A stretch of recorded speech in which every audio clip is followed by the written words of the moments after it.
I'm Rachel Gray, and these are my audience members. Woody Avant. Stephanie Hutchinson. Wendy Mole. Ginger Gray. Gilda Mims. Philip Skipper. Richie Skipper. William Gray.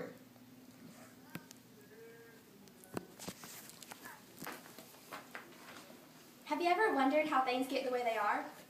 Today's society was greatly affected by Brown versus Board of Education. It led to new things and was a very important step in African Americans' fight for segregation to come to an end. What was the case about? This case was a Supreme Court decision in the 20th century. The case unanimously held that racial segregation of children in public schools violated the Equal Protection Clause of the 14th Amendment. This case was acknowledged as one of the greatest Supreme Court decisions of the 20th century.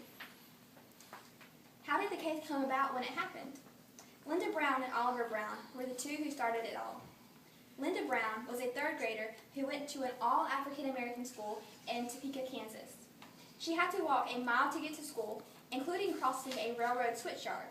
She lived about 7 blocks from an all-white school.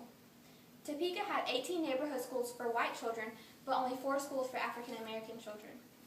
Her father, Oliver Brown, sued the school system, claiming that the school was discriminating against African American students in violation of the 14th Amendment, which says that all Americans have the right to equal protection by extension, the right to an equal education. He argued that in the African American schools, they were not getting the same education as white kids. And this, he claimed, was not right. So what were the results and what happened after? The case took place and a verdict was reached.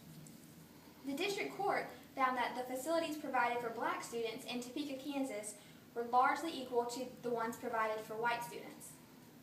According to Plessy versus Ferguson, that was all that was required of segregated public facilities. The federal district court ruled that the segregated public schools equally enough to be constitutional under the Plessy Doctrine.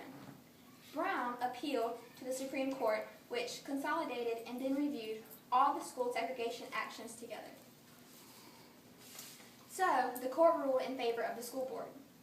But it was said that segregation of white and colored children in public schools has a detrimental effect upon the children.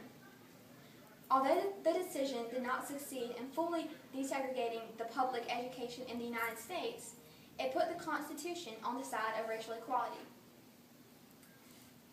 In conclusion, Topeka achieved desegregation in 2001 when the average black student attended white schools. As you can see, this case led to many things and helped desegregate the schools of Topeka, Kansas. So, kids like Linda Brown did not have to walk a mile to school every day, and she could get equal education and equal facilities as the white children did. Her father, Oliver Brown, was satisfied with the decision. The websites I used were socialstudiesforkids.com, civilrights.org, and pbs.org/wnet.